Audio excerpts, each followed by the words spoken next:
시청자 여러분 안녕하십니까? 조간으로 하루를 여는 신통방통의 윤태현입니다.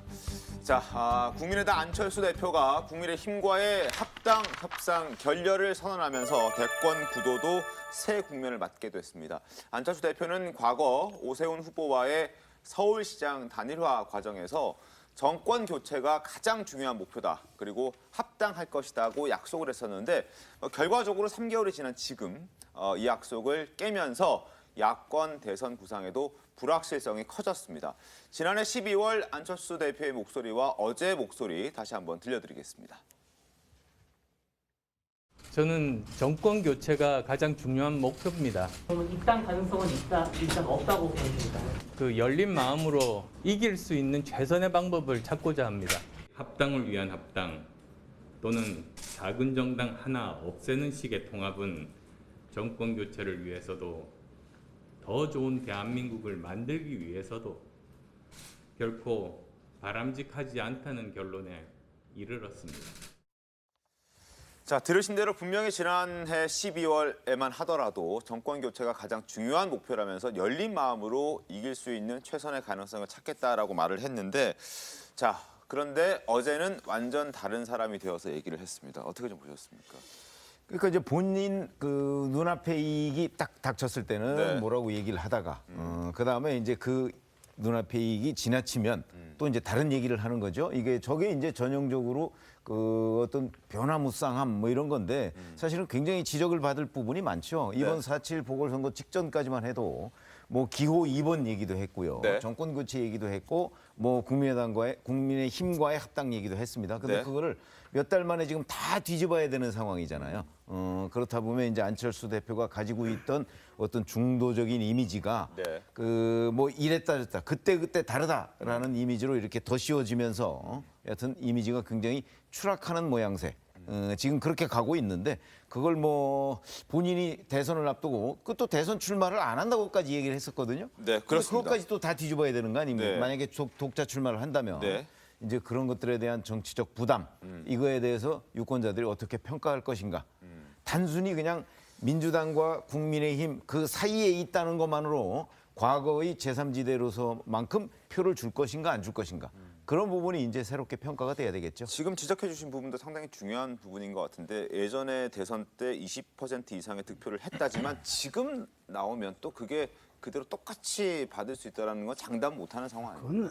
그거는 그렇게 일반화시킬 수가 정말 없는 거죠. 왜냐하면 정치가 살아있는 생물이고 민심도 굉장히 변화무쌍하게 출렁거리는 건데, 근데 다만 이제 좀 그 최 의원님 잘 지적하셨지만 약속을 바꾸는 건 좀 아쉬운 대목이었는데 네. 그럼에도 불구하고 그 과정에서 이제 이런 것들이 당대당 통합이 좀 시너지가 나야 하는데 좀 합한 어떤 시너지가 나지 못하고 오히려 말하자면 그냥 합병하는 듯한 거면 국민에 과연 감동을 줄 수 있겠느냐. 그렇다면 야권 전체의 파이가 키워질 수 있겠느냐 하는 또 안철수 대표의 저 말은 이준석 대표가 한번 좀 곱씹어볼 필요도 있다라는 생각이 들어요. 다만 제가 보기에 이것이 야권의 분열로 갈 것이라는 예측은 조금 빠른 것 같고 아직까지는. 오히려 중도 확장이라는 약간의 가능성을 좀 더 키운 다음에 그다음에 11월 말에 한번 그 야권 전체 퍼즐의 완성이라는 측면으로 갈 가능성도 있지 않을까 전 조심스럽게 전망해 봅니다. 알겠습니다. 어쨌든 안철수 대표가 자신의 약속을 거두고 다른 이야기를 하기 때문에 지지자들 사이에서도 비판이 나오고 있는 상황입니다. 자, 안철수 대표가 정치 공학에 몰두하고 있다라면서 심지어 탈당 의사까지 밝힌 국민의당 당원들도 지금 나오고 있는 상황입니다. 지지자들에게서까지 이런 말이 나오는 건 지난해 12월 안철수 대표가 했던 바로 이 약속 때문입니다. 들어보겠습니다. 제가 대선을 포기하고 서울시장 선거 출마 결심을 한 배경 이해해 주시기 바랍니다. 지금 서울시장 선거를 이기지 못하면 야권의 정권 교체는 불가능하다는 그런 결론들 많은 분들이 말씀하셨고 저도 거기에 동의를 했습니다. 그래서 제가 나선 겁니다. 제1야당으로 정권 교체가 안 될 것 같아서 지금 합당을 안 하고 그러면 대선을 출마하시겠다는 거 아니겠습니까? 그러면 야권 분열에 대한 책임은 또 어떻게 할 건지 본인이 이야기하셨던 것들을 어떻게 또 쓸어 담으실 건지. 자, 성일정 의원의 목소리까지 들었는데 국민의힘에서는 이 성일정 의원뿐만 아니라 여러 가지 비판의 목소리들이 나오고 있습니다. 뭐 이것저것 지분을 요구해서 들어줬더니 아예 판을 엎어버렸다 이런 얘기까지 나오고 있는데 화면 보겠습니다.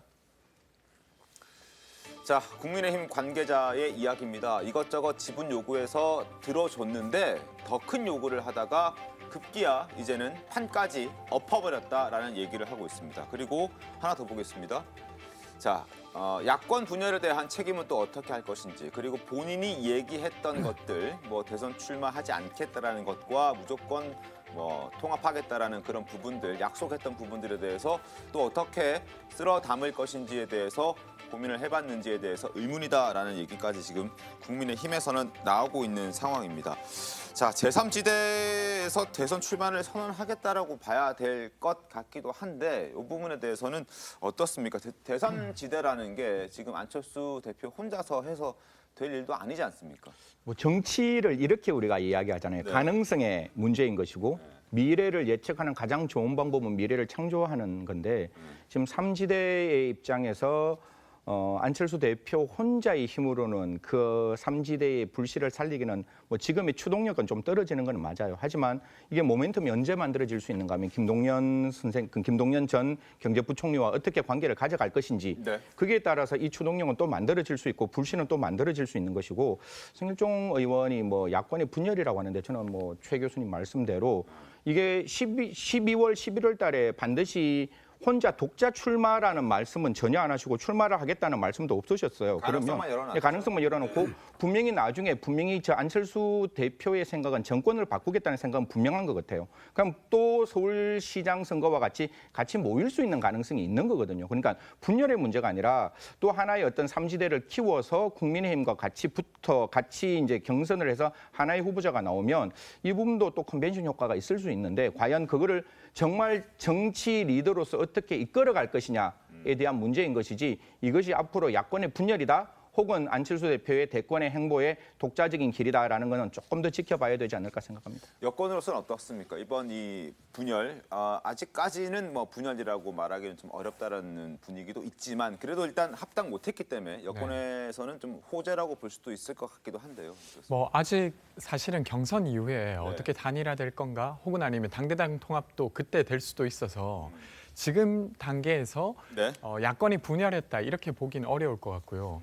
근데 다만 예를 들면 이 당대당 통합이든 아니면 11월 이후에 후보 단일화든 네. 그것이 좀 주목을 받으려고 하면 국민의당 자체가 독자적 정치 세력으로서 사실 유의미한 존재여야 저는 주목받을 거라고 생각합니다. 근데 올해 동안 올해 동안 보면 사실은 국민의당이 독자적으로 정치 세력으로서 무언가 유의미한 메시지를 내거나 아니면 세력으로서 존재의 가치를 보여주지 못했던 것 같아요. 그럼 그 앞으로 있는 한 3, 4개월 동안 그것을 특별히 보여주지 못한다고 하면 그것이 통합이든 아니면 후보 단일화든 크게 의미는 없을 것 같습니다. 알겠습니다. 여러 가지 지적들이 나오고 있는 상황인데 어쨌든 이번 안철수 대표와 국민의당과 국민의힘의 협상 결렬은 예견됐던 일이라는 해석도 나오고 있습니다. 바로 이준석 대표와의 그 악연 때문에 이런 얘기들이 나오고 있는데 과거 이 대표와 안 대표는 2016년 총선 때 서울 노원병 선거구에서 맞붙은 것을 시작으로 사실 질긴 악연을 쌓아오고 있는 상황이었습니다. 때문에 지난 전당대회 때도 이런 악연에 대한 갈등 우려가 제기가 됐었습니다. 당시 이준석 대표는 자신이 대표가 되면 오히려 안 대표가 수혜자가 될 것이라고 주장한 바가 있는데 당시 목소리 잠깐 듣겠습니다. 제가 안철수 대표 별로 안 좋아한다는 게 다 온 세상이 알기 때문에 조금만 불이익에 가까운 뭐 결과가 나와도 이준석이 안철수 싫어해서 그런다 이럴 거 아닙니까? 속값을 후하게 쳐드리겠다. 반응이 안 좋아요, 그쪽에서. 당연히 소 말고 딴 것도 같이 들어오고 싶으니까 그럴 텐데. 자, 일단 수혜자가 될 것이다. 그리고 값은 제대로 쳐주겠다라는 얘기를 이준석 대표가 했습니다. 왜냐하면 안철수 대표와의 악연 때문에 여러 가지 안 좋을 것이다라는 전망이 그때부터 지배적이었기 때문에 그런데 결론적으로 보면은 결국 안 좋은 상황으로 돼 버렸어요. 그렇죠. 근데 이 상황이 이제 누구의 책임이 크냐 뭐 이런 문제를 따지기 시작하면 이게 어차피 협상 상대가 있는 거 아니겠습니까? 네. 협상 상대는요 10대 0으로 누가 전적으로 책임이 있기 때문에 이 협상이 깨졌다 이렇게 평가하기는 어렵거든요. 네. 그런 점에서 본다면 이준석 대표가 자 저렇게 말은 안철수 대표가 가장 수혜자가 될 것이라고 얘기를 하면서 그 후의 행동 과정, 협상 과정을 보면 물론 국민의힘에서는 국민의당 안철수 대표 쪽이 무리하게 뭐 당명 변경이나 이런 걸 네네. 요구했다. 뭐 그것도 맞는 얘기죠. 그러나 또 이준석 대표가 안철수 대표 쪽을 지나치게 감정적으로 자극한 측면 분명히 있거든요. 네, 그것도. 네, 네. 그렇기 때문에 지금 이준석, 안철수라는 이 두 사람의 악연 때문에 어찌 보면 이준석 대표의 등장이 네. 이 합당에 대단히 그러니까 안철수 대표가 최대의 수혜를 입은 게 아니고 어찌 보면 절반의 피해를 입었다 저는 이렇게 보는 거죠. 그래서 이 그 합당 결렬의 책임은 누구 하나가 전적으로 져야 될 일이 아니고 네. 두 사람 다 공동으로 져야 될 책임이다. 이렇게 지금 보이거든요. 그렇다면 이제 야권 지지자 입장에서는 두 사람 중에 하나를 자칫 잘못하면 선택해야 될 그런 국면까지도 몰릴 수가 있겠다. 이런 것이 이 시점에서 보면 야권 분열이죠. 네. 근데 이제 예를 들어서 11월 달쯤에 네. 누군가가 국민의힘에서 대선 후보로 선출이 됐을 경우 그러면 이제 국면이 또 한번 바뀌지 않습니까? 네. 그때 가면 국민의힘의 대표라는 것의 위상은 훨씬 줄어들 거예요. 그때는 모든 것이 후보 중심으로 가지 않겠습니까? 대선 후보 중심으로. 그렇죠. 그러면 그때 새롭게 등장하는 후보가 네. 이제 안철수 대표와 협상의 기회는 또 남아 있다. 그걸 우리가 흔히 얘기하는 단일화 협상이다 이렇게 얘기하는 겁니다. 알겠습니다. 일단 11월까지 기다려봐야 하는데 협상 과정에서 이제 국민의당과 국민의힘에서 어떻게 좀 이렇게 의견 조율을 하지 못했던 부분은 오늘 성일종 의원의 인터뷰 내용을 보면 그런 것들이 나옵니다. 일단 당명을 변경했다. 국민의당에서 국민의힘에게 당명 변경을 요구했고 그리고 차별금지법에 대한 내용이 좀 나오거든요. 이 두 가지가 제대로 협상이 안 됐기 때문에 의견 조율이 제대로 되지 않았기 때문에 협상이 결렬됐다고 하는데 이 두 부분 좀 이렇게 잘 좀 협상할 수 있는 방법은 없었을까요? 저건 핑계예요. 사실은 뭐 핑계다? 저거는 뭐 이제 당면 변경하고 이제 그 차별금지법 저게 이제 당의 정체성과 약간 관련이 있는 거 중도 확장을 위한 국민의당 입장에서는 필요했던 것 같은데. 네. 근데 중요한 건 사실은 우리가 대의의 가치에 저렇게 작은 어떤 뭐 저걸 뭐 작다고 보는 것도 좀 아니겠지만 저렇게 조금 뭐 대의를 희생할 만한 정도의 부분은 아니라고 저는 보는데 왜 저랬을까? 저는 근데 어쨌든 최 의원님 지적하셨지만 다 양쪽 다 책임은 있어요. 네. 그럼에도 불구하고 이렇게 된 이유는 저는 정치 환경의 변화 때문이라고 봅니다. 그러니까 국민의힘이 재보궐선거 이후에 정권 교체의 가능성이 매우 높아졌기 때문에 네. 이 이니셔티브를 누가 질 것이냐의 싸움에서 아마 이준석 대표는 조금 더 나가고 싶어 했을 것 같고 안 대표는 거기에 따른 아마 정치적 손익을 계산 안 할 수는 없었겠죠. 그 과정에서 나왔던 길인데 과연 이것을 저는 분열로 보고 혹은 작은 차이 때문에 이것을 통합을 못 이뤘다. 이렇게 좀 보지는 않습니다. 다만 양쪽의 전략적 판단이 있었을 것 같은데 그럼에도 불구하고 야권 지지자들에게 대해서 불안감을 주거나 혹여 이것이 분열의 시발점이 되거나 이러면 이제 안 될 테니까 그런 점들이 이제부터 어떻게 관리해 나가느냐가 양 대표의 정치력이 또 하나의 시험대에 들었다라고 저는 보는 겁니다. 여기서 알겠습니다. 잠깐 말씀드리면 네. 혹시 저만 오해를 했는지 모르겠는데 그 차별금지법 이야기가 나왔을 때 저는 기본적으로 젠더 문제의 차별금지법이라고 저는 생각을 했는데 사실 그 내용이 아니고 국민의힘하고 국민의당 중에 예를 들어 국민의당에서 올라온 사람이 네. 나중에 그 당이라는 그 이유만으로 신분에서 어떤 다른 어떤 정치적 평가에서 마이너스가 되면 안 된다. 그 국민의당과 국민의힘 사이의 문제인 것이지 그냥 우리가 흔히 말하는 젠더 문제의 차별금지법은 아니라는 말씀 드리겠습니다. 알겠습니다. 자, 어쨌든 이유에 어찌 됐든 간에 안철수 대표와 이준석 대표 간의 협상이 결렬되면서 이준석 대표 개인적으로도 발등에 불이 떨어졌습니다. 당 대표로서 대선을 준비하는 과정에서 여러 외부 인사들을 원활하게 이제 영입시켜서 대표로서의 어떤 업적을 좀 관리하고 싶어했던 이준석 대표로서는 리스크가 커지고 있다는 말이 많이 나오고 있는 상황인데 이준석 대표와 가깝다고 알려진 하태경 의원조차도 당내 분위기가 안 좋다라고 전했습니다. 어떻게 얘기했는지 전해드리겠습니다. 이 대표 측에게도 예. 어쨌든 제1 후보이기 때문에 지지율로 보면 먼저 먼 일을 실행하기 전에 윤 후보 측하고 사전 조율을 하고 이렇게 좀 정돈된 형태로 좀 당을 가져가야 된다. 안 그러면 진짜 한 방에 훅 갈 수 있다. 지금 민심이 굉장히 안 좋아요. 자, 한 방에 훅 갈 수 있다라고 이제 하태경 의원은 얘기를 하고 있습니다. 어떻습니까? 그 한 방에 훅 갈 수 있을 것 같습니까? 어떻습니까? 저는 사실은 그 국민의힘 내부의 그 세밀한 이야기까지 몰라서 네. 제가 함부로 말씀드리긴 좀 어려운데 그냥 제가 밖에서 봤을 때는 이준석 대표가 요구하는 것들이 크게 이제 예를 들면 과도한 요구를 하는 것 같아 보이진 않습니다. 물론 이준석 대표가 되기 이전에 네. 했던 말들이나 이런 것 때문에 이준석 대표가 어떤 특정 후보에 가까운 것 아니냐는 의혹은 있지만 대표가 된 다음에도 그런 행보를 했는가라고 했을 때 저는 그렇게 보이진 않거든요. 그래서 되려 좀 지도부의 권위를 세워주면서 이것이 좀 예를 들면 질서를 잡는 게 더 좋아 보이긴 합니다. 근데 그렇게 가는 게 아니라 그냥 지금 최근에 입당한 윤석열 전 총장 중심으로 모든 걸 재편하려고 하는 것이 되려 이 당의 기존적인 질서랑 충돌하면서 이런 문제가 계속 불거지는 거 아닌가. 거기서 시작돼서 합당까지 제대로 잘 안 됐다라는 네. 말씀을 하시는 거죠. 네. 저는 사실 근데 여기서 이 대표의 그 대표로서의 자기 고유의 역할을 한번 지적하고 싶은 게 대표는 야권 그 통합 문제뿐만 아니라 대여 공격의 중심도 잡아줘야 되는 자리예요. 그러니까 야당 대표의 한마디 한마디가 지금 야권의 입장을 진영을 대변하는 것이고 이것이 향후 야당의 대안정당으로 나가는 그 방향성, 그 메시지를 제공하는 것인데 이 대표는 취임 이후에 이런 적이 별로 없어요.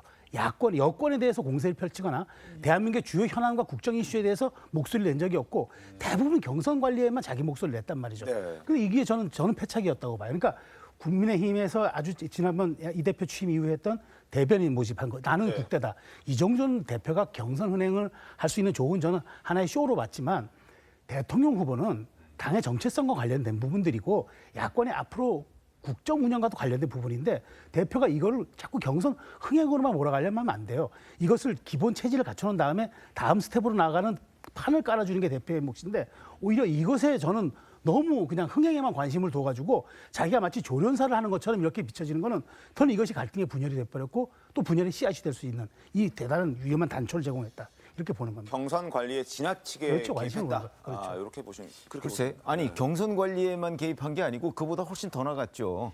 어찌 보면 특정 후보를 계속 공격한 거 아니에요? 왜 그러냐면 어느 유튜버가 보니까 8월 한 달 동안 그 이준석 대표의 페이스북을 분석을 했더군요. 네. 대부분이 문재인 대통령 비판한 건 거의 없고요. 윤 전 총재 비판하는. 윤 전 총장 비판이 절반이 넘습니다. 그렇죠? 자, 이게 과연 그 국민의힘 대표로서 할 일인가? 그리고 원희룡 전 지사가 보니까 이준석 대표하고 통화해서 그렇게 물었다는 거 아니겠습니까? 왜 문재인 대통령 비판이나 또는 여권 비판은 안 하냐니까 그걸 내가 왜 하냐고 얘기를 했다는 게 원희룡 전 지사의 지금 전언이에요. 네. 아니 국민의힘 제1야당의 대표가 여권 비판을 안 하면 그리고 여권과 싸우지 않으면 그럼 누가 싸워야 된다는 얘기인 것인지 본인은 뭐 김기현 원내대표를 얘기했다는데 아니 배지 달고 있는 사람만 여당하고 싸워야 되는 건가요 야당이? 이런 시각을 보면 본인이 정체성을 찾지 못하고 있다 하는 점을 저는 분명하게 말씀드리고 지금 민주당 사람들이 오히려 이준석 대표의 역할이나 이런 부분에 관해서 긍정적인 평가를 하잖아요. 지금 저런 식으로. 그거는 곧 쉽게 말하면 야권에는 별 도움이 안 된다는 얘기밖에 안 되는 거예요. 그 부분을 이준석 대표가 자성을 해야 된다는 것이죠. 내가 왜 여권 사람들로부터 긍정적인 평가를 받을까? 제1야당의 대표가. 알겠습니다. 그걸 모른다면 그러면 그거는 대표로서 계속 그 자리를 유지하기가 쉽지가 않은 거죠. 그러니까 듣고 보니까 그 여당을 향한 비판 목소리가 좀 적었던 것 같긴 합니다. 근데 제가 아까 말씀드렸던 부분은 경선 관리에 있어서 당대표의 위상을 좀 세워주는 방식으로 돼야 되지 않을까라는 부분이고 사실 이준석 대표도 여당을 향해서 여성가족부를 폐지해야 된다. 통일부도 존재 가치가 딱히 없다. 이런 이야기를 하긴 했어요. 그래서 아예 그런 메시지가 없었던 것 같지는 않습니다. 알겠습니다. 어쨌든 뭐 외적으로 또 내적으로 굉장히 위기에 처한 그런 상황인 건 맞는 것 같습니다. 이준석 대표. 최대 시험대에 오른 그런 상황인데요. 오늘 최고위에서도 토론회 개최, 그러니까 처음 이제 다툼의 시발이 된 그 토론회 개최 여부와 또 선관위원장, 선거관리위원장 인선 등을 놓고 아마 최고위원들과 또 격론이 예상되는 상황입니다. 이준석 대표 측에 따르면 지금 토론회보다는 아마 이준석 대표는 선관위원장 내정에 더 큰 무게를 두고 있다고 하는데 한번 화면을 좀 보면서 설명을 좀 드리겠습니다. 일단 토론회와 관련해서는 지금 김기현 원내대표가 제안했던 중재안 지금 토론회보다는 발표회, 정견 발표회로 가닥을 좀 잡고 있는 것 같고 이도 아마 최고위에서 만약에 좀 부정적인 의견이 있다면 아예 취소하는 것까지도 생각은 하고 있는 것 같습니다. 다만 선관위원장, 선거관리위원장 내정 문제는 본인이 좀 양보하지 않겠다는 입장을 좀 갖고 있고 지금 서병수 선거준비위원장에게 선거관리위원장까지 좀 더 이어서 해달라는 취지의 얘기를 지금 많이 하고 있고 외부에서도 이런 목소리가 많이 들리고 있는데 여기에 대해서도 최고위에서는 좀 다소 부정적이에요. 이게 공정하지 못할 수도 있다는 얘기가 많이 나오고 있습니다. 가장 저는 당 대표가 해야 될 거는 당헌과 당 규정을 정확하게 읽어 나가야 되는 부분이라고 생각하고 어떤 민주주의 절차에 있어서 절차적 적법성은 굉장히 필요한데 지금 선거준비위원회에서 과연 이러한 권한이 있는지가 첫 번째 그게 의문인 거잖아요. 그러니까 하느냐 안 하느냐의 문제가 아니라 그 사람의 권한이냐 권한이 아니냐. 권한이 아니면 권한을 남용하는 거잖아요. 그러면 안 하는 게 맞는 것이고 선거관리위원장이라는 무게는 굉장히 중요한 무게인데 지금까지 해왔던 그 서 의원의 어떤 모습을 바라본다면 과연 이게 중립적인 어떤 선거위원장으로서의 역할을 할 수 있는 여지가 얼마만큼 있느냐에 대해서 생각이 다른 것도 분명히 사실적인 측면이 존재를 해요. 그렇기 때문에 그런 부분들이 어차피 최고위라는 게 의결 결정을 하는 가장 높은 위치에 있는 사람들이니까 집단지성을 좀 이용해서 전체적인 열어놓고 판단을 해야지 한 사람에 의해서 한 사람을 위한 선거관리위원장이 돼서는 안 된다는 말씀드리겠습니다. 알겠습니다. 자, 그리고 오늘 아침 9시 30분부터 홍준표 의원이 이제 대선 출마 선언을 합니다. 지금 국회에서 이제 준비를 하고 있는 상황인데 아마 한 3, 4분 뒤에는 이제 입장 발표가 있을 것 같은데 그때 다시 한번 현장 연결해서 홍준표 의원의 대선 출마 선언을 한번 잠깐 들려드리도록 하겠습니다. 계속 이야기 좀 이어가겠습니다. 자, 이런 가운데 김영삼 전 대통령의 차남이죠. 김현철 상임이사가 지금 국민의힘 하는 꼴이 예전 이회창과 너무나 닮은 꼴이다라면서 윤석열 대표를 또 겨냥하는 글을 올렸습니다. 한번 좀 보면서 설명을 드리겠습니다. 지금 국민의힘 하는 꼴이 과거와 너무 닮았다. 과거 이회창 때와 너무 닮았다. 당시 이회창 대표는 자신의 지지율만 믿고 마치 정권을 잡은 양 김영삼 대통령, 당시 대통령을 무시했고 그로 인해서 여러 가지 안 좋은 일들이 많이 벌어졌다. 강력한 경쟁자였던 이인재를 내쳤고 우군이 될 JP, 김종필 당시 대표를 나몰라라 했다. 그리고 결국 DJP를 연합을 이룬 DJ에게 김대중 전 대통령에게 통화의 역전패를 당했다. 뭐 이런 얘기들을 쭉 페이스북에 썼습니다. 결국 저 얘기의 요점은 윤석 대표 제대로 좀 해라 뭐 이런 얘기잖아요. 예. 그럼 저거 보면서 저는 그 생각이 들어요. 그러니까 역사는 반복된다는 말이 있지 않습니까? 그게 이제 시차를 두고 이제 나오는 건데 당시 물론 똑같지는 않습니다. 상황인데 당시 이회창 당시 후보의 지지도는 굉장히 높았고 제왕적 총재를 할 정도도 당 지도부의 그 강력한 카리스마가 또 있었어요. 그래서 사실상 그때 국정 운영의 반은 이회창 총재가 한다 이런 얘기가 있을 정도였는데 그런데 지금 저는 이제 뭐 이것을 이제 이준석 대표에게 단순히 비교하는 건 그렇지만 다만 이런 거죠. 경쟁자들을 자꾸 내치고 또 우군이 될 만한 사람들과 합하지 않고 독불장군으로 내가 이 권력을 오로지 선점하겠다, 독점하겠다는 생각으로 이 정권 교체가 오로지 내 몫이라는 생각으로 간다면은 이 역사 전철을 밟을 수 있다라는 그 아마 뼈아픈 지적을 한 것 같아요. 당시 YS의 아들이었기 때문에 저 현장을 누구보다 잘 알기 때문에 다만 그런 점에서 이준석 대표는 이 얘기를 한번 곱씹어 보면서 내가 어떻게 위기 관리를 극복해 나가고 어떻게 내가 공정한 경선 관리를 통해서 야권 지지자들과 정권 교체를 열망하는 사람들에게 희망을 줄 것인가 이걸 한번 고민해 봐야 할 시간이 온 거죠. 당시 제가 현장 취재 기자였었는데 사실은 저는 이제 이인재 당시 경기도지사의 진영을 제가 취재하고 있었어요. 그런데 그 당시에 이제 주변에 많은 사람들이 이회창 후보한테 자 우선 JP를 잡아라. 그 JP를 잡으면 충청권의 상당 부분이 표가 이쪽으로 올 것이다 라고 했고 실제 JP도 관심이 있었어요. JP가 DJP에만 관심이 있었던 것이 아니고 이회창 후보한테도 관심이 있었어요. 실제 그 밀사가 왔다 갔다 했었으니까.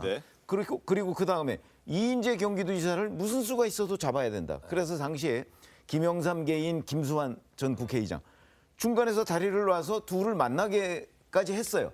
그런데도 그거를 실질적으로 일종의 뭐 이제 권력에 대한 독점 아마 뭐 이런 것이라고 보이는데 이회창 후보가 그 둘을 다 내쳤어요. 내치고 나 혼자라도 된다. 뭐 거의 그런 느낌이었죠. 그렇게 가서 결국은 DJ한테 실패했던 거 아니겠습니까? 그럼 지금 이준석 대표한테 당내에서 여러 사람이 네. 똑같은 요구를 하고 있어요.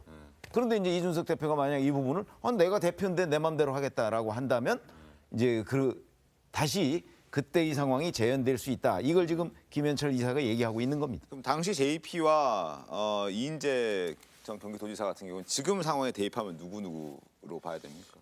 그러니까 예를 들어서 지금 현재 정권 교체를 도움을 받아서 정권 교체를 할 수 있는 사람, 그게 이제 후보도 될 수 있고 윤석열 전 총장도 될 수 있고 최재형 전 감사원장 뭐 잠시 후에 하는 뭐 홍준표 의원 다 후보가 될 수 있는 거잖아요. 그러니까 저 후보들을 좀 이렇게 보듬어라. 지원해서 네. 지원하는 역할 중심으로 가야 되는 거죠 대표가. 너무 날만 세우지 말아라. 근데 대표가 네. 자기 중심으로 뭔가 대선을 하겠다?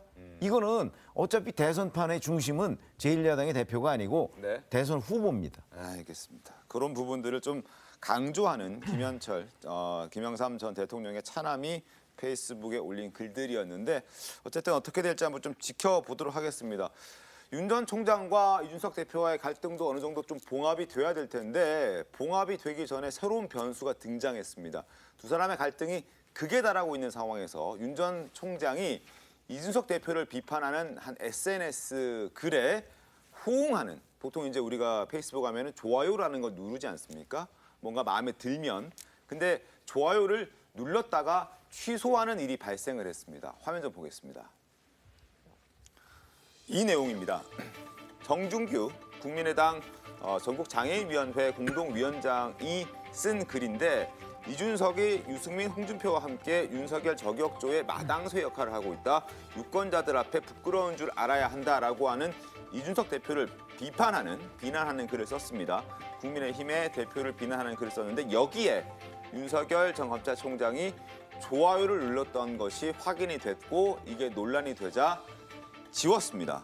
이 부분은 우리가 어떻게 좀 봐야 되겠습니까? 사실 이게 두 가지라고 저는 생각을 해요. 네. 이게 저도 페이스북을 안 하거든요. 왜냐하면 공직에 있으면 페이스북이나 이런 걸 하는 걸 그렇게 썩 선호하지 않습니다. 그리고 네. 그 글을 남기는 것 자체가 나중에 어떠한 형태로 비추어질지를 몰라서 특정 몇 분은 쓰시지만 대부분의 공직자들은 안 쓰고 있는데 페이스북 하신 지가 얼마 안 됐을 거예요. 그러다 보니까 그냥 자기 편 사람이면 네. 예를 들어 윤 기자님하고 자고 치냐면 윤 기자님 글에 제가 본능적으로 좋아요를 누를 수 있는 부분 그래서 눌렀는데 내용 보니까 어차 이건 아니구나 네. 라고 해가 지울 수 있는 부분이 있고 그래서 확인 안 된 상황에서 눌렀을 수 있는 가능성 첫 번째 네. 두 번째 페이스북 관리를 하는 공보팀이 따로 있을 수가 있어요. 네. 그래서 그쪽에서 다른 사람이 그 내용을 보고 우리 쪽 편이니까 우리 쪽 같은 사람이니까 눌렀을 수가 있는데 언제나 정치권 안에 들어가서 대통령 후보자가 되는 순간은 그 사람의 일거수일투족이 전부 다 대한민국 국민이 지켜보는 상황이기 때문에 네. 언제나 한 번 정도 분명히 더 생각하고 그리고 난 다음에 그 결정을 해야지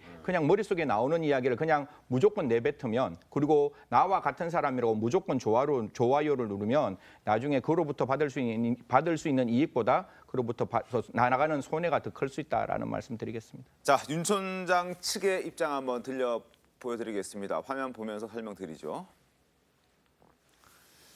자, 좋아요를 눌렀다가 취소한 후에 윤 전 총장 캠프에서 나온 입장입니다. 윤 전 총장이 직접 누른 게 아니다. 아마 공보단에서 따로 관리를 하고 있다가 그렇게 했다고 얘기를 하는 것 같습니다.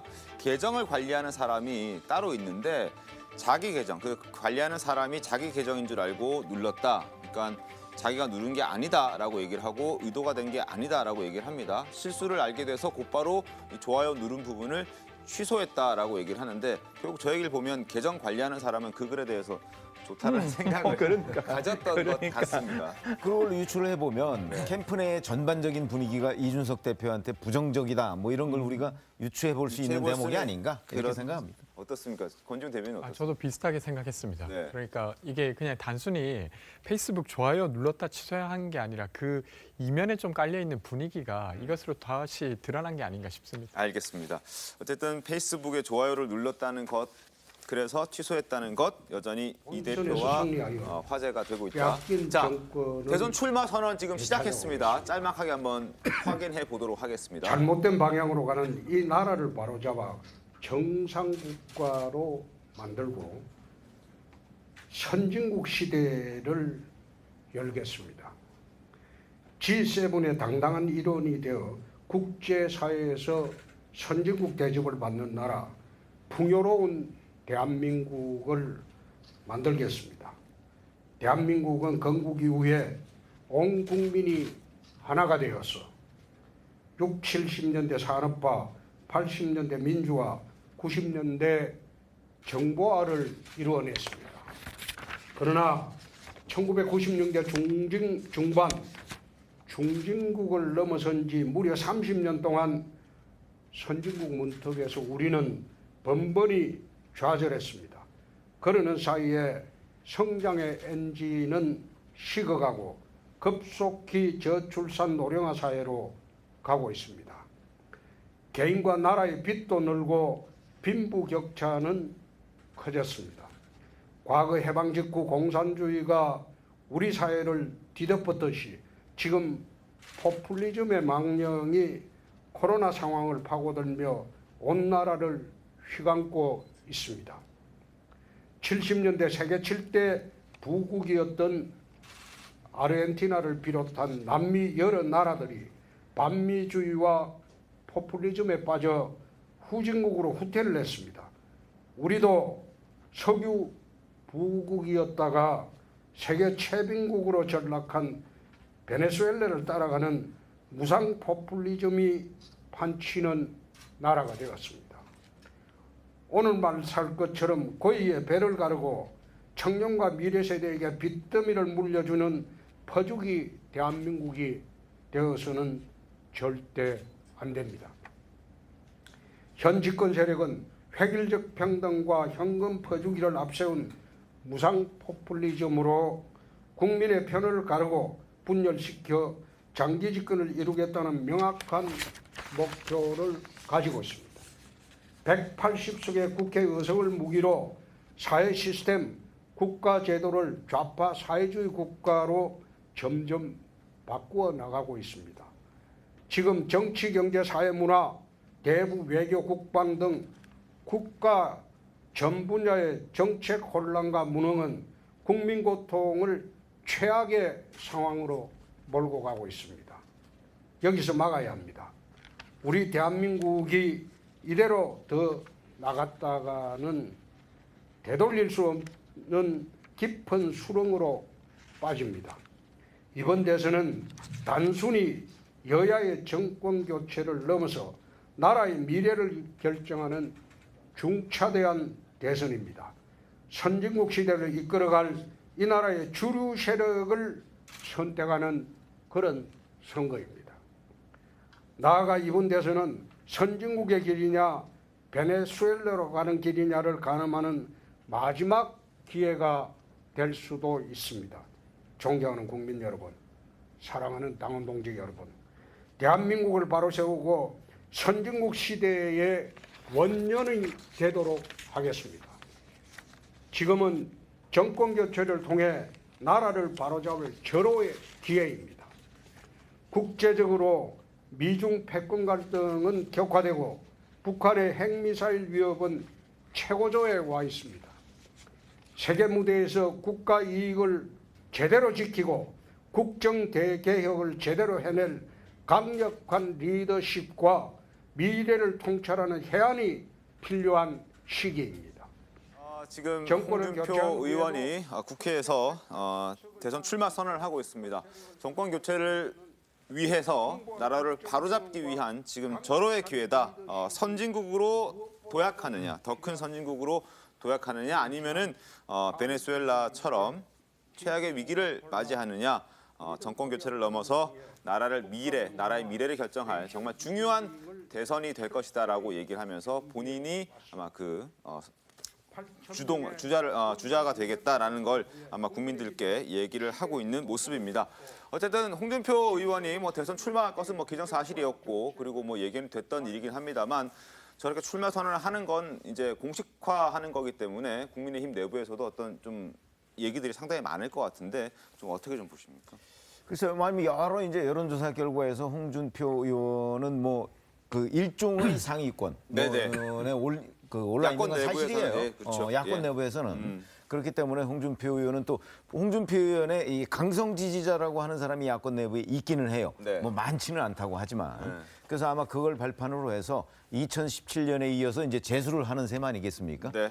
그 부분에 대한 평가는 야권 전체가 과연 내년에 정권 교체를 할 적임자로서 네. 누구를 선택하느냐, 뭐 결국 그거에 달려 있겠죠. 현재까지는 뭐 힘에 좀 붙인 것으로 보입니다만 네. 앞으로 6개월 뭐 20 며칠 남았지 않습니까 대선이? 네. 그때까지 상황 변화를 한번 기대해보고 뭐 본인은 이제 그를 위해서 노력을 하겠죠. 그 결과가 곧 나오리라고 봅니다. 알겠습니다.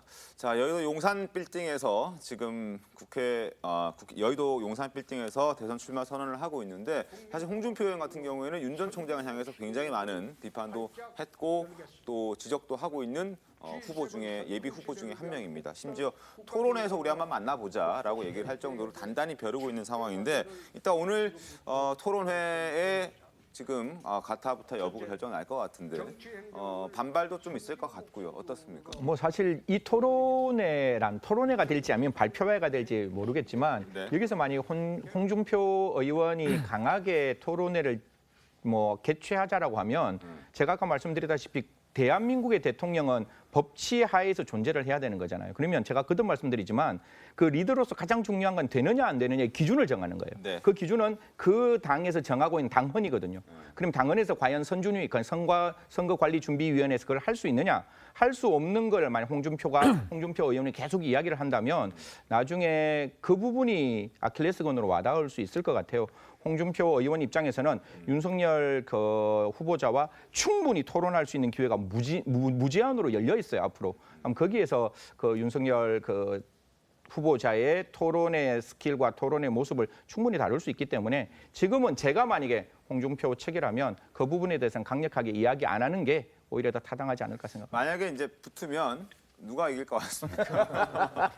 저는 토론회를 하면 앞으로 당분간은 홍준표 후보가 네. 조금 더 이제 상대적 우위를 점하지 않을까 이런 초반에는? 네. 근데 나중에는 이제 어떻게 될지 모르죠. 근데 저는 오늘 이제 출마 선언 보면서 조금 이야기 드리고 싶은 거. 네. 그 추월의 시대라는 책이 있습니다. 그러니까 이미 한국 사회는 누군가를 따라가고 있는 사회가 아니라 그것을 넘어서 새로운 것들을 만들고 있는 국가라고 하는 것에 대해 청년들이 쓴 책인데 네. 선진국이 되겠다 이런 것은 좀 시대랑 좀 안 맞다 이런 느낌이 좀 들었습니다. 알겠습니다. 하실 말씀 있습니다. 그래서 이제 홍준표 의원 같은 경우는 지금 이제 어찌됐든 간에 당내에서 여러 가지 기반을 바탕으로 해서 당내 주자로서 당외 주자를 꺾고 후보가 되겠다 뭐 이런 거 아니겠습니까? 네. 그런데 그런 부분에서 글쎄요, 뭐 우리가 이런 걸 한번 생각해 보시면 됩니다. 2017년에 대선 후보 토론회에서 토론을 가장 잘한 사람 누구였죠? 뭐 정의당 심상정 후보, 뭐 바른정당 유승민 후보, 네. 뭐 이런 사람들이 주로 꼽혔어요. 그다음에 민주당 경선 과정에서도 오히려 이재명 후보나 안희정 후보 같은 경우가 더 꼽혔어요.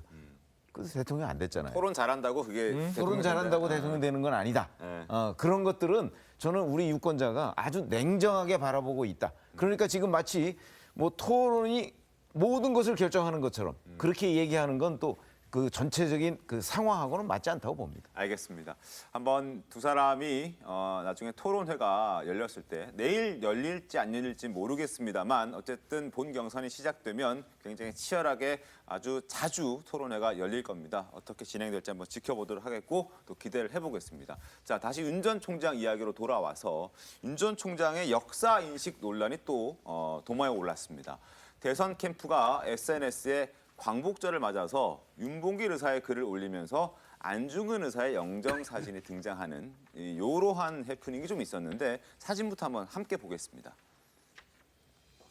자, 윤석열 캠프가 올린 글입니다. 쭉 얘기를 하는데 윤봉길 의사 그 깊은 뜻을 담은 술 한 잔 올려드립니다. 이렇게 얘기하는데 이 글과 함께 올라간 사진이 윤봉길 의사 사진이 아니라 안중근 의사의 사진이어서 지금 논란이 되고 있는 건데 물론 뭐 윤봉길 의사 사진도 있다고는 합니다. 그죠? 네. 근데 저는 사실 저걸 보면서 너무 좀 지엽적인 걸 가지고 확대 해석한 건 아니냐 싶어요. 그러니까 그 의열사를 찾은 거잖아요. 저게 네. 7인이 영정이 계신 곳이에요. 근데 거기 가서 이제 일일이 하면서 7장의 사진을 다 올릴 수 없으니까 뭐 제 판단에는 아마 대표적인 우리 독립운동가 두 분인 안중근 의사와 윤봉길 의사 두 분을 놓고 한 분은 사진, 한 분은 술잔 이렇게 했는 것 같아요. 아니면 뭐 다뤄서 했을 수 있으나 그런데 과연 저게 독립운동에 대한 무지, 우리 역사 인식에 대한 무지를 드러낸 것일까? 전 그렇게 보지는 않습니다. 다만 해프닝에 불과한 거고 작은 실수일 수도 있는 것을 마치 윤석열 전 총장은 전혀 역사 인식에 대한 무지와 함께 어떤 이런 우리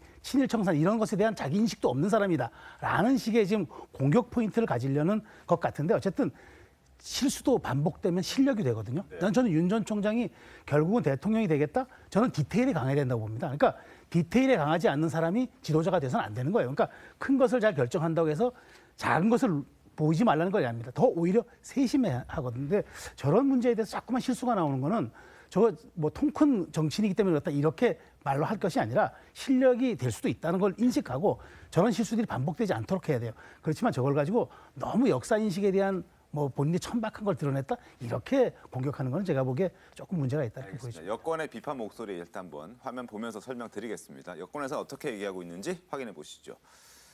자, 일단은 조국 전 장관은 삭제된 포스팅이다. 일단 저거를 올렸다가 한번 수정을 했습니다. 그래서 이제 삭제된 포스팅이라고 얘기를 한 것이고 또 다른 김광진 전 청와대 정무비서관 같은 경우에는 윤봉길 의사의 뜻을 담아서 안중근 의사에게 술을 올리는 거 저만 이상하게 보입니까? 라고 하면서 이제 역사 인식에 대한 비판을 하고 있는 상황입니다. 여기에 대해서 윤 전 총장 측에서도 해명을 했습니다. 어떻게 해명했는지 이어서 보여드리겠습니다.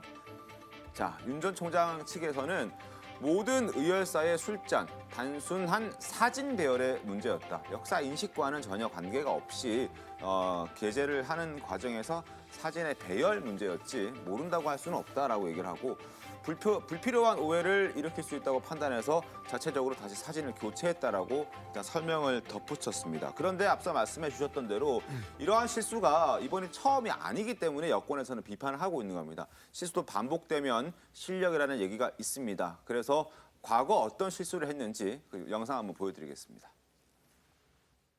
그 당시에 제가 27살이고 저희 집도 그 연세대학교 앞이었고 도대체 이한열 열사의 체류탄을 맞고 쓰러진 그 사진을 보고 그걸 모르는 사람이 저희 나이 또래 누가 있겠습니까? 그건 말이 안 되는 얘기고 다만 거기가 이제 부마 항쟁 또 60 항쟁 그래서 주로 부산 마산 지역의 항쟁들에 관한 사진 뭐 이런 것들이 있었기 때문에 그래서 이제 거기에 관한 대화도 나눴고 그런 게 어떻게 해서 나왔는지 좀 저도 이해가 잘 안 됩니다. 자, 권지웅 대변인님, 저 모습은 어떻게 좀 보셨습니까? 그러니까 저도 사실은 그 야권의 지지율 1위인 후보가 이런 것들이 혼동되지 않기를 바라는 마음입니다. 근데 사실은 그 전에 이제 부마항쟁 그 장소에 가서 이한열 열사가 사실은 최루탄을 맞고 쓰러져 있는 그 장면 바로 앞에서 부마항쟁이 어떻고 이렇게 이야기를 한 것은 저는 충분히 오해의 소지가 있다고 생각하고요. 근데 그것뿐만 아니라 사실은 뭐 저출생이 페미니즘 탓이다. 아니면 120시간도 일할 수 있게 해줘야 된다. 이런 말들이 단순히 어떤 말의 표현 아니면 즉흥적으로 무언가를 설명하다가 발생한 실수 이렇게만 보이지는 않는 것 같습니다. 그래서 지금 최근 지지율이 10%대로 떨어졌지 않습니까? 그런 것도 영향을 주지 않았을까 싶습니다. 알겠습니다. 어떻게 좀 보십니까? 아니 그러니까 저런 것들은 이제 특히 이한열 열사 그런 부분은 저게 장소가 부산이었어요. 그러니까 아마 부마 항쟁이 이제 머릿속에 이렇게 있었던 것으로 보이고 저런 부분은 뭐 점차 줄여가야 되는 건 맞는데 그렇다고 해서 이제 주 120시간이나 부정식품 이런 것들은 사실 그 맥락을 이렇게 거두절미해서 이제 공격하는 측면이 있고요. 그거는 이제 야권 1위 주자다 보니까 여당으로부터도 공격받고 야권 내에서도 공격받고 아마 이런 것들이 겹쳐서 굉장히 지금 어려운 저는 터널을 지나가고 있는 단계다 이렇게 봅니다. 알겠습니다. 자, 민주당 상황 지금부터 살펴보겠습니다. 맛 칼럼니스트 황교익 씨를 경기관광공사 사장으로 내정한 것을 놓고 이재명 지사를 향한 비판이 멈추질 않고 있습니다. 야당은 물론이고 여당 내에서도 각종 비판이 지금 쏟아지고 있는데요. 이 지사는 이러한 공세를 피하기 위해서 내정을 철회할 수도 있다는 말까지 지금 나오고 있는 상황입니다. 어제도 이 지사를 향해서 기자들이 질문을 했습니다. 관련 질문을 했는데 이 지사가 어떻게 얘기했을까요? 화면 보겠습니다. 기자가 이렇게 물어봅니다. 황교익 씨 내정과 관련해서 다른 후보와 야당의 지적이 있는데 이에 대해서 생각을 물어봐도 되겠습니까? 아니요. 라고 얘기하고 그냥 자리를 떴다고 합니다. 질문을 받지도 않고 손살에 치면서 갔다고 하는데 답변 자체를 굉장히 단호하게 거절했다고 합니다. 그리고는 바로 이 자리를 떴다고 하는데 대신 황교익 씨는 오늘 아침에 자신의 입장을 좀 밝혔습니다. 화면 보겠습니다. 자신은 나는 문재인 지지자다. 문재인 정부에서 보훈을 받으면 받았지 이재명 경기도에게서 보훈을 받을 일이 없다. 그리고 이재명은 도지사로 있으면서 제게 뭐 특별한 제안을 한 적이 없다라고 이야기를 하고 있는 상황입니다. 자, 황교익 씨 본인은 문 대통령 지지자라고 밝히면서 이 지사에게 받을 일 자체가 없다라고 했지만 최근 들어서 중앙대 동문인 이 지사를 옹호하는 듯한 발언도 하고요. 또 여러 가지 이유로 인해서 보은 인사라는 비판이 이어지고 있습니다. 두 사람이 대화하는 모습, 그리고 황교익 씨가 이 지사의 욕설 파문을 옹호하는 모습 이어서 영상으로 보여드리겠습니다. 지사님은 너무 일을 많이 하시는 것 같은 느낌도 들고 포인트마다 이제 딱딱 그걸 제대로 찍어내시더라고요. 대화를 많이 해서 그래요.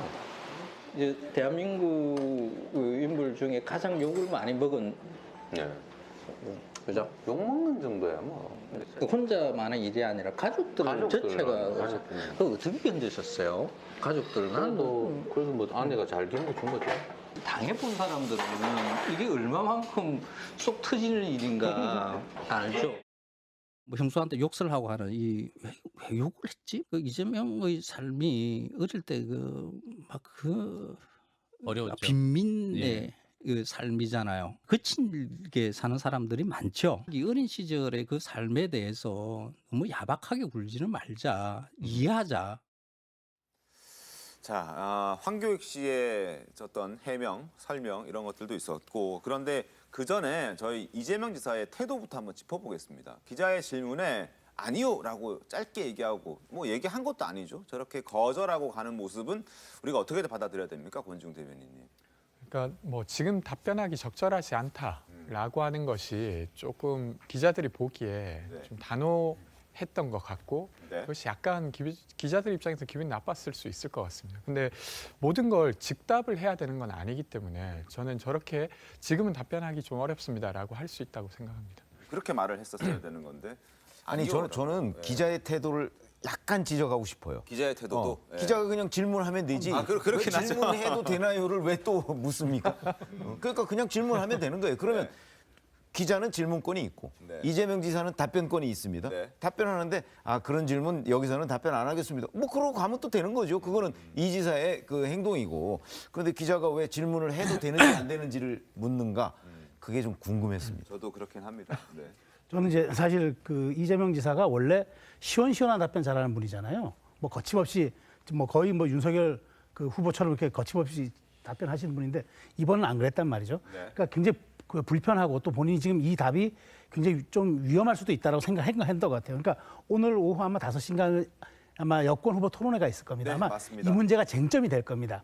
저는 오늘쯤 어쩌면은 이 지사가 저렇게 모호한 답변을 한 것도 어쩌면 황교익 씨에 대한 거취가 좀 변수가 있지 않을까라는 그런 추측이 가능한 대목이다. 저는 이렇게 또 생각합니다. 알겠습니다. 이 지사가 오늘 오후 5시에 지금 여권 후보들, 대선 후보들 6명이 모여서 TV 토론회 하는데 분명히 이 얘기가 나올 겁니다. 어떻게 얘기를 할지. 또 혹시 그 전에 황교익 씨를 내정한 그걸 좀 철회할 수 있을지도 아마 관심 있게 지켜볼 대목이긴 한데요. 보훈인사 논란에 대해서 한번 짚어보겠습니다. 경기관광공사 사장 내정 이후로 과거 황교익 씨가 했던 발언이 또 이제 재조명이 되고 있습니다. 황교익 씨가 3년 전만 하더라도 라디오에 출연해서 어떠한 공직도 하지 않겠다라고 한 발언이 다시 한번 재조명되고 있습니다. 직접 들어보겠습니다. 정치 관련되는 일로 돈벌이하지 않습니다. 그러니까 그런 정치도 하지 않을 거고요. 어떤 공직에도 있잖아요. 하지 않겠다라는 것을 선언한 것은 참 오래됐고요. 저는 음식과 관련되는 일로 밥벌이를 하는 마칼럼니스트라는 직업을 그대로 유지를 하고요. 민주공화정의 시민은 당연히 정치 이야기를 어떤 말이든지 할 수 있는 자유가 있습니다. 자, 어떻습니까, 승재현 박사님? 저 당시에 사실 뭐 그 개인의 어떤 삶이었잖아요. 개인의 삶에서 이제 정치적 이야기를 좀 하다 보니까 혹시 정치 쪽에서 러브콜이 왔을 때 어떻게 할 거냐라는 문제였고 그때 이제 이야기를 했던 게 나는 정치에 가지 않겠다라고 이야기를 했지만 뭐 사실 그게 뭐 어떤 특정 직에 있는 후보자로서 어떤 말의 어떤 무게와 개인으로서 2018년 일이잖아요. 그때 있는 일을 지금 바로 상치를 시켜서 그때 안 했으니까 지금도 반드시 하지 마라. 이런 이야기는 아닌 듯해요. 근데 여기서 가장 문제되는 것은 그러한 자격이 있는 사람이 그 자리에 가는 건 아무런 문제가 없는데 일반 국민들의 생각에는 그 자리에 갈 수 있는 사람일까라는 물음표가 만들어진다는 거잖아요. 그러니까 관광공사라는 것과 막 칼럼니스트가 어떠한 관계가 있는지에 대해서 이재명 그 경기도지사 입장에서는 그걸 분명히 설명을 해야 되는 거고 그다음에 황교익 씨 입장에서도 만약에 거기에 어플라이했을 때 제가 알기로는 그거 다 동의서 내는 거거든요. 동의서를 내서 이제 후보자로 올라갔다면 내가 어떠한 통찰력을 가지고 경기 관광을 어떻게 이끌어갈 것인가에 대한 비전을 분명히 이야기를 해야 되는 부분이 있으니까요. 지금 가장 중요한 건 과거의 발언이 아니라 현재 지금의 과연 황교익 씨가 미래의 경기관광공사를 이끌어갈 수 있는지를 확인하는 게 중요하다는 말씀드리겠습니다. 알겠습니다. 자, 어쨌든 막칼럼니스트 황교익 씨가 경기관광공사 사장으로 자격이 충분한지를 놓고 이 지사 측과 이낙연 전 대표 측도 연일 공방을 벌이고 있습니다. 양측의 목소리 한번 들어보겠습니다. 추천위원회에서의 과정들과 다 모든 것을 절차적 과정을 밟은 거 아니겠습니까? 네네. 그렇다고 하면 합리적 타당성 있고 상조성과 정책적 능력 그리고 대중소통 능력이 있는 사람이라고 하면은 임명할 수 있다고 봅니다. 황교익 내정자가 운영하는 유튜브에 이제 이재명 지사께서 출연한 적도 있고요. 또 아마 예전에 이제 형수 욕설을 두둔했던 적도 있는 것으로 알고 있습니다. 예. 이렇게 본다면 친 이재명 인사에 대한 보훈 인사다. 그런 점의 부적격 인사가 아니겠느냐 하는 주장이 있습니다. 그리고 권지웅 대변인님, 일단 이낙연 대표 측에서는 그러니까 이런 보훈 인사라고 하면 경기관광공사의 명칭을 경기 맛집공사로 바꿔라 뭐 이런 얘기까지 하고 있거든요. 여기에 대해서는 어떻게 보십니까? 저는 지금 이 논란이 약간 좀 지나친 면이 있다고 생각하는데요. 그러니까 어쨌건 경기도 지사로서 8개월 동안 공석에 있었던 자리를 이제 채우는 절차를 하고 있는 것입니다. 근데 이제 그것이 추천위원회 추천을 3명 받아서 거기서 내정을 한 것인데 물론 이런 논란은 있을 수 있습니다. 그 사람이 적합한가 아닌가. 경기관광공사에 더 적합한 사람이 있는데 왜 그 사람을 했냐.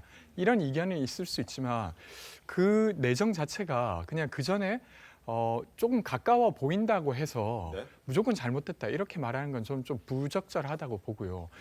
예전에 이명박 정부 때도 그 한국관광공사에 이참이라고 하는 독일 출신의 분을 사장으로 임명한 적이 있습니다. 그분은 신학과 출신이었고 그리고 연기자였고 사실은 관광과 관련돼서 엄청 전문성을 가진 사람이 아니었음에도 불구하고 최장수 관광공사 사장이라고 할 만큼 직을 잘 수행하기도 했습니다. 그러니까 제가 이야기 드리고 싶은 건 그러니까 대외 업무와 전체를 매니징하는 업무라고 하는 게 사실 누가 더 적합한가 논란이 충분히 있을 수 있는 지위입니다. 근데 그 차원에서 논의되는 게 아니라 마치 정치적으로 되게 보온을 한 것처럼 공정에 문제가 있었던 것처럼 제기하는 건 좀 지나치다는 생각입니다. 알겠습니다. 지금 이낙연 전 대표 측에서 지적하는 것은 그게 아니고 과거에 그 이재명 지사의 형수 욕설 부분을 두둔했던 사람에 대한 보훈 인사 이런 걸 얘기하고 있는 거거든요. 그러니까 그거에 연관성이 있는지 없는지.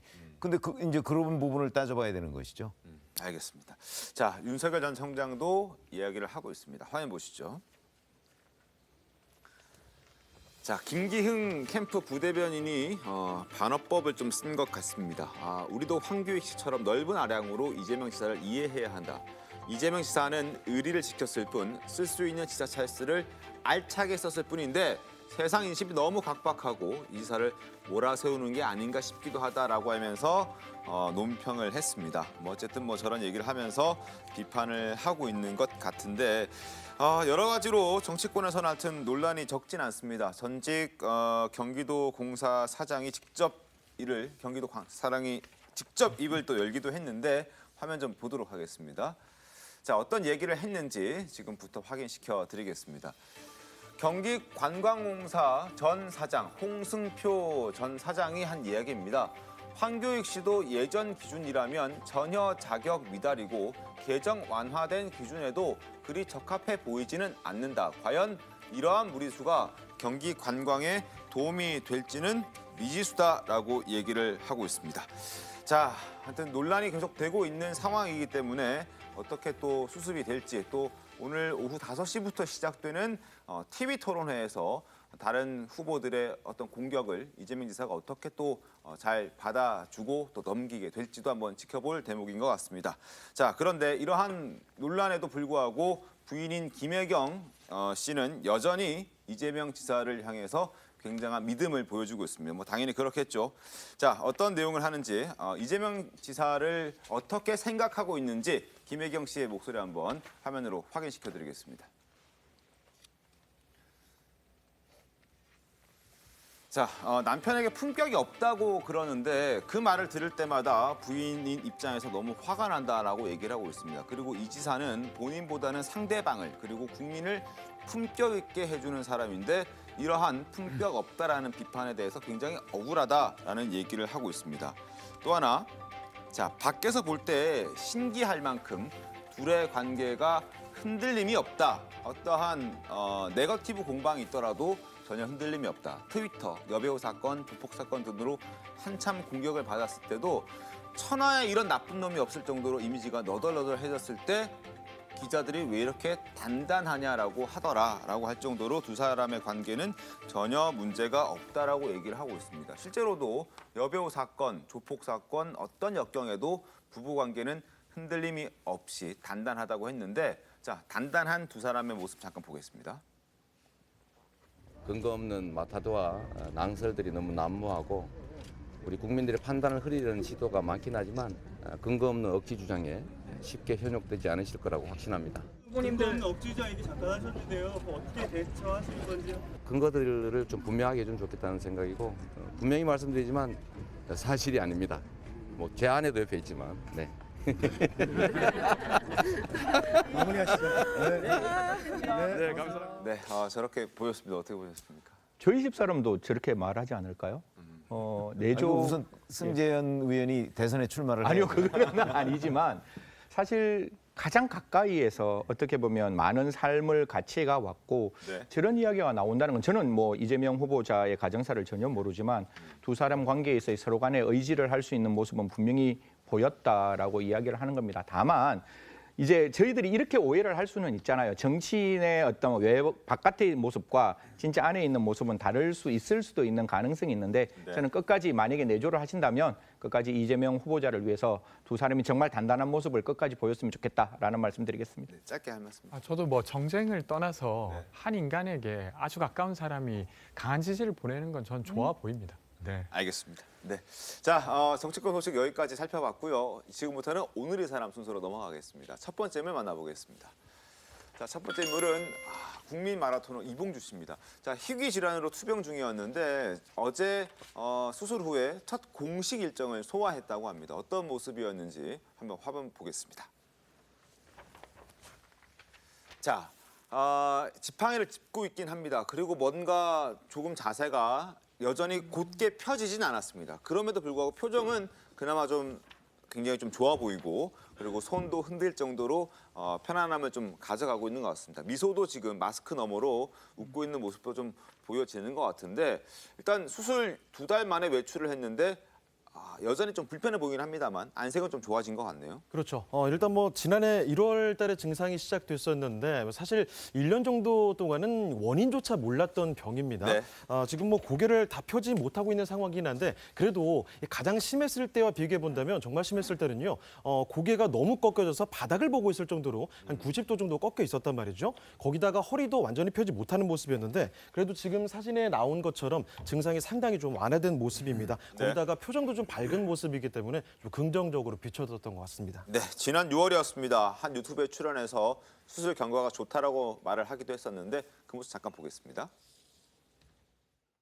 경과는 대체로 좋은 편이고 의사 선생님도 긍정적으로 이제 말씀하시니까 아마 회복만 잘 하면은 좋아질 거라고 생각이 듭니다. 떨리는 게 이제 없어졌기 때문에 일단 경과는 좋다고 봐야 되는데 앞으로 얼마나 관리를 잘 하느냐, 건강 잘 회복해서 여러분들에게 또 제가 달리는 모습을 또 보여드리겠습니다. 고맙습니다. 자, 그리고 이봉주 씨는 이 근육 경련이 멈추면 꼭 30분이라도 좀 뛰고 싶다고 말하기도 했었습니다. 그 모습도 이어서 보겠습니다. 근육 경련이 멈추게 되면은 제일 먼저 한 30분이라도 제 발로 한번 운동장을 한번 뛰고 싶고요. 만약에 멈췄어. 그럼 무슨 말을 할 것 같아요? 저는 한마디 외치고 싶어요. 뭐라고? 봉주르 라이프. 봉주르 라이프? 정말 유창석 교수님, 정말 이봉주 씨가 뛰는 모습 정말 꼭 보고 싶습니다. 그러니까요. 뭐 아직까지 이렇게 완치된 모습은 아니지만 네. 그래도 사진에서 보시다시피 얼굴빛에 희망이라고 글귀가 쓰여져 있는 것 같습니다. 굉장히 또 밝은 표정이 비춰졌단 말이죠.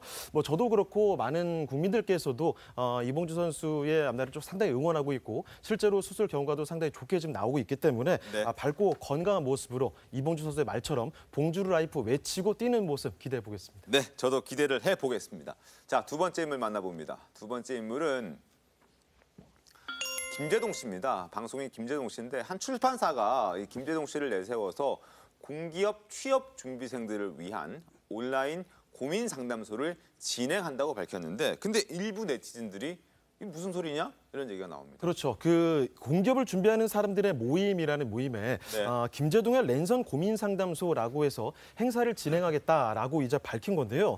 직접 김재동 씨가 취준생들의 어떤 고민을 좀 해결해주겠다 이런 취지로 마련이 된 거라고 합니다. 그런데 일부 네티즌들의 반발이 나오고 있는 게 아니 이 공기업이 최근에는 뭐 소위 이 신의 직장이라고 불리는 곳인데 그만큼 취직하기가 상당히 어렵단 말이죠.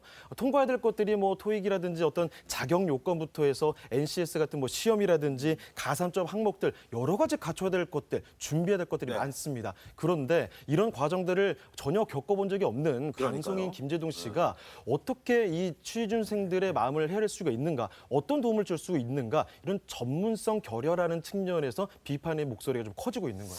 자, 여기 대해서는 어떻게 해명하고 있습니까? 네, 일단 뭐 사실 김재동 씨가 올해 좀 신간 책을 좀 발간한 게 있습니다. 그래서 혹시 신간 광고를 하는 것이 아니냐 이런 취지가 아니냐 이런 비판도 있었는데 이에 대해서는 뭐 이런 광고도 아니고 여러 가지 복합적인 이유로 행사를 진행한다. 그래서 뭐 어떤 뭐 한쪽 이념에 좀 쏠리는 이런 행사도 아니다라고 이야기를 하고 있는데요. 사실 애초에 시험 취지가 뭐 시험의 합격 방법이 아니고 어떤 멘탈 관리적인 측면 이게 맞긴 합니다만 사실 취준생들 입장에서는 현실적인 취업 성공 여부가 가장 중요하기 때문에 이러한 행사에 과연 이 방송인 김재동 씨가 자격을 갖춘 인물일까 이런 의구심이 드는 것 같습니다. 알겠습니다. 과거부터 김재동 씨가 어떤 강연료 때문이도 그렇고 강연회 내용에서도 좀 비판을 많이 받아왔었습니다. 김재동 씨 2016년도 박근혜 전 대통령의 퇴진 요구 집회에 참석해서 비판 발언을 하기도 했었는데 영상 잠깐 보겠습니다.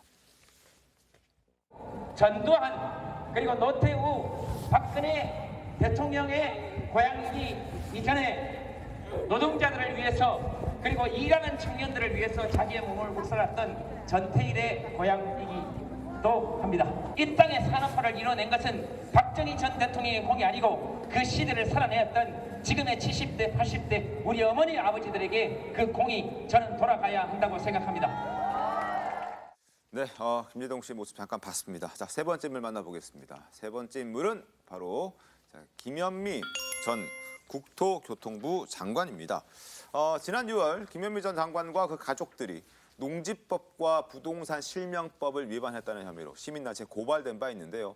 최근 경찰이 김 전 장관의 가족 3명 중에 1명을 소환 조사한 것으로 지금 알려져서 오늘 인물로 선정해봤습니다. 어떻게 진행되고 있습니까? 네, 일단 그 말씀해 주셨던 대로 농지로 그 매입을 해서 제대로 농사는 짓고 있지 않고 농지법을 위반했다는 거죠. 그리고 부동산 실명법 위반 이런 의혹 등으로 인해서 고소가 됐고 지난 15일에 김 장관의 가족 중에 1명을 소환 조사를 했다고 밝혔습니다. 명백하게 또 어떤 관계에 있는 인물을 소환 조사했는지까지는 밝혀지지 않은 상태고 일단 추가로 남은 2명도 일정을 잡아서 소환 조사할 예정이다 이렇게 밝히고 있습니다. 알겠습니다. 자, 김 전 장관과 가족 3명은 경기 연천군에 위치한 땅과 관련해서 의혹을 받고 있습니다. 어떤 의혹들인지 다시 한번 설명드리겠습니다.